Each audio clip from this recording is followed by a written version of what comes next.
प्यारे विद्यार्थियों नमस्कार। बीए पार्ट सेकंड हिंदी साहित्य के सेकंड पेपर में आज हम चर्चा करेंगे निबंध के प्रकार। वैसे आचार्य रामचंद्र शुक्ल ने 3 प्रकार के निबंध माने हैं: विचारात्मक, भावात्मक और वर्णनात्मक।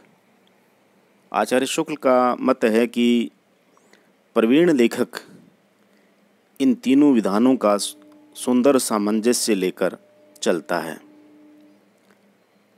वस्तुतः निबंध में साहित्य के जो चारों तत्व होते हैं, कला, बुद्धि, रस और शैली का सुंदर समन्वय होना चाहिए।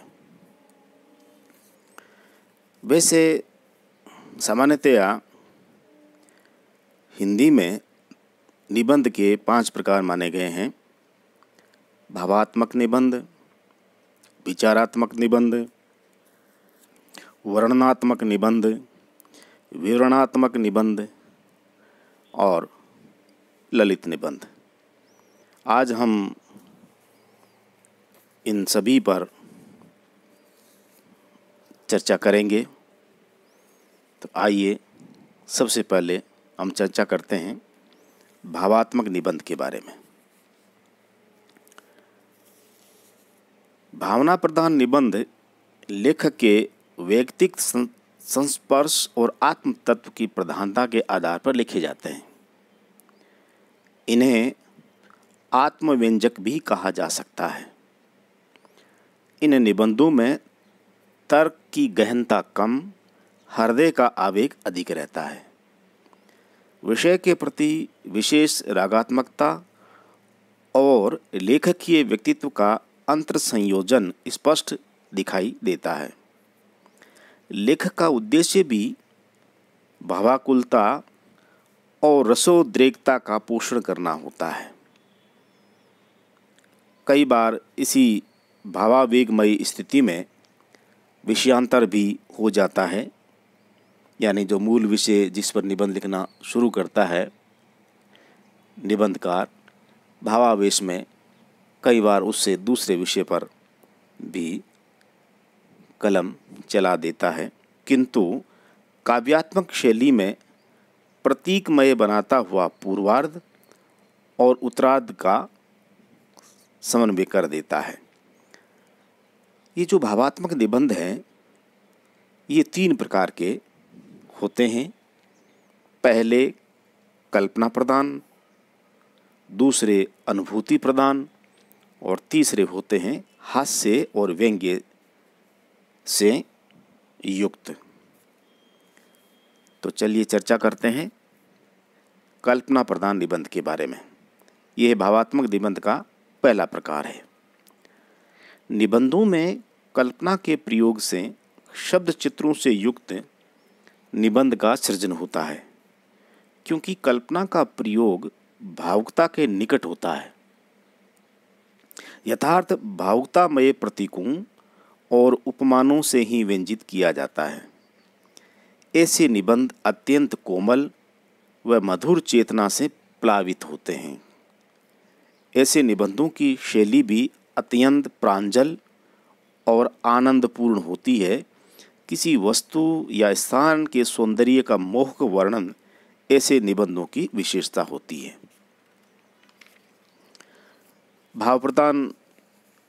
भावात्मक निबंधों में जो दूसरे प्रकार के निबंध है वो होते अनुभूति प्रधान।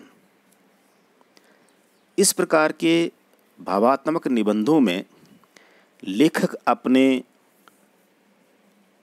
अनुभवों की संवेदना को निबंध का विषय बनाता है। इसमें कल्पना का दबाव कम रहता है। अनुभूतियाँ तीव्र प्रतिक्रियात्मक होती हैं। किसी भी कार्य या घटना के संपर्क में आने पर कुछ तीव्र प्रतिक्रियाएं होती है और चेतना के पूर्व आग्रहों, स्थापनाओं और आकांक्षाओं को आंदोलित कर देती है। ये तीव्र स्मृतियाँ किसी विशेष मन स्थिति में पुनः ताज़ा हो जाती हैं। भावनाओं की तरलता निबंध रूप में प्रस्फुटित हो जाती है। अनुभूति प्रधान निबंधों में बिंबात्मकता प्रमुख होती है। भावात्मक निबंध का तीसरा प्रकार है हास्य व्यंग्य प्रधान। सरस निबंधों का लेखक ही हास्य व्यंग्य के छींटों के लिए भावों की अभिव्यक्ति करता है। हास्य और व्यंग्य एक और निबंध को मनोरंजक बनाता है, दूसरी ओर समाज की बुराइयों और अनैतिकताओं तथा कुरीतियों पर भी आक्षेप करके एक स्वस्थ वातावरण बनाने की चेष्टा करता है। भावानुभूतियों का ये तरीका कई बार लंबे प्रवचनों और आदर्शों की दुहाई से अधिक कारगर होता है।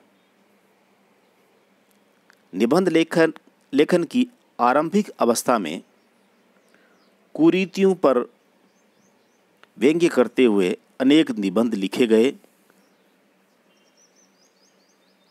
प्रमुख रूप से पंडित प्रताप नारायण मिश्र, बाल मुकुंद गुप्त, चंद्रधर शर्मा गुलेरी जी आदि के नाम इस संबंध में उल्लेखनीय है।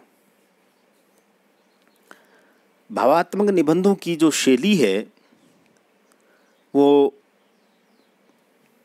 3 प्रकार की होती है। तो शैली की दृष्टि से अगर हम विचार करें तो भावात्मक निबंधों की ये 3 शैलियां हैं: धारा शैली, तरंग शैली और विक्षेप शैली। धारा शैली में भावों की धारा प्रवाहमान होती हुई विकास प्राप्त करती है। तरंग शैली में भाव तरंगों के समान लहराते से प्रतीत होते हैं, जबकि विक्षेप शैली में भावधारा किंचित उखड़ी हुई और अनियंत्रित सी प्रतीत होती हैं।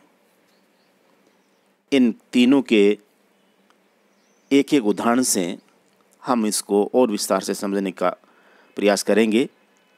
जैसे धारा शैली का निबंध कैसा होता है।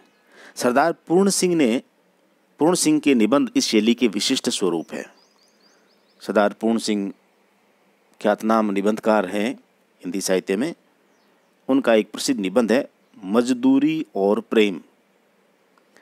इस निबंध में वो लिखते हैं, अब इस शैली को पहचानिए, ये धारा शैली होती है। इंजन के पहियों के नीचे दबकर वहाँ वालों के भाई बहन नहीं उनकी सारी जाति पिस गई, उनके जीवन के धुरे टूट गए, उनका समस्त धन घरों से निकाल कर 1-2 स्थानों में ही एकत्रित हो गया। साधारण लोग मर रहे हैं, मजदूरों के हाथ पांव फट रहे हैं, लहू चल रहा है, सर्दी से ठिठुर रहे हैं। एक तरफ दरिद्रता का अखंड राज्य है तो दूसरी ओर अमीरी का चरम दृश्य। तो इस निबंध में आपने ये देखा कि किस प्रकार धारा प्रवाह ये लेखन करते हैं। तो ये जो शैली है, नॉन स्टॉप, आगे से आगे, बिना विराम दिए लंबे चौड़े वाक्य लिखते चले जाएं, ये धारा शैली कहलाती है। दूसरी है तरंग शैली। माखनलाल चतुर्वेदी के जो निबंध हैं वे इस शैली में लिखे गए हैं। उनका एक प्रसिद्ध निबंध है साहित्य देवता। तो साहित्य देवता निबंध का एक उदाहरण देखिए। मैं तुम्हारी एक तस्वीर खींचना चाहता हूँ, मेरी कल्पना की जीभ को लिखने दो, कलम की जीभ को बोल लेने दो, किंतु हृदय और मसी पात्र दोनों तो काले हैं। तब मेरा प्रयत्न चातुर्य का अर्ध विराम, अल्हड़ता का अभिराम केवल शाम मात्र होगा, परंतु ये काली बूंदें अमृत से अधिक मूल्यवान हैं। मैं अपने आराध्य का चित्र जो बना रहा हूँ। ये तरंग शैली कहलाती है। और भावात्मक निबंधों की जो तीसरी शैली है वह है विक्षेप शैली।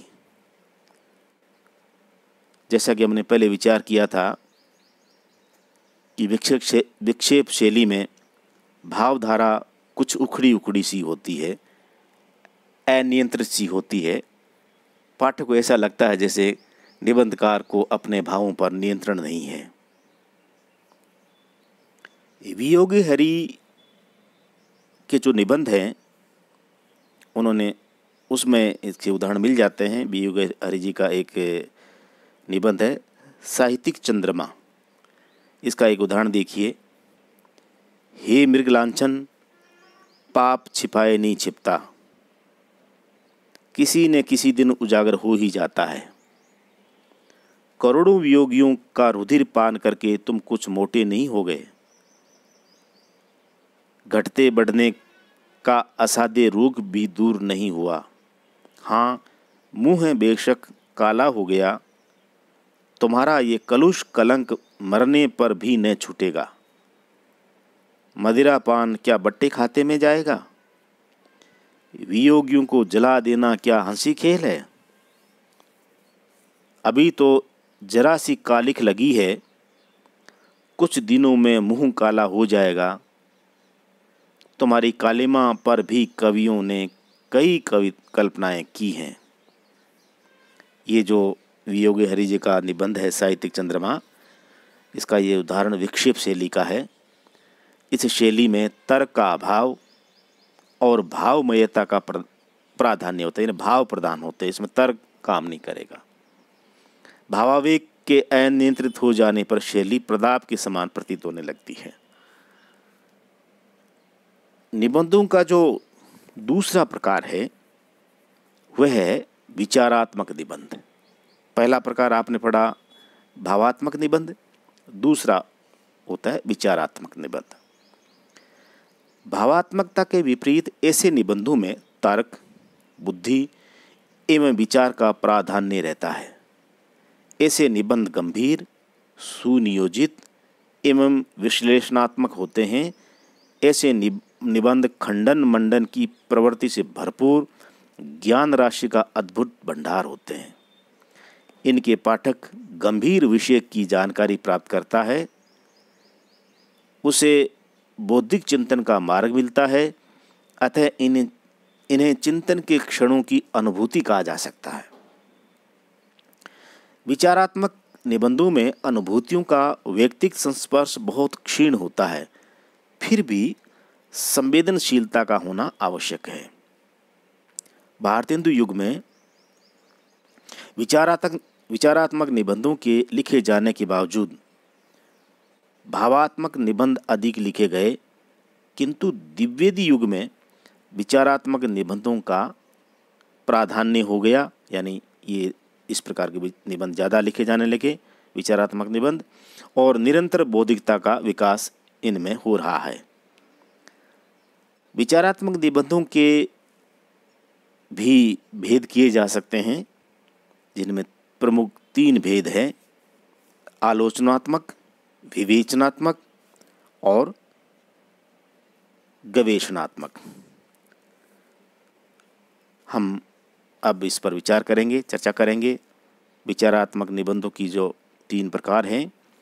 पहला आलोचनात्मक, इन्हें शुद्ध साहित्य कोटि में गिना जा सकता है।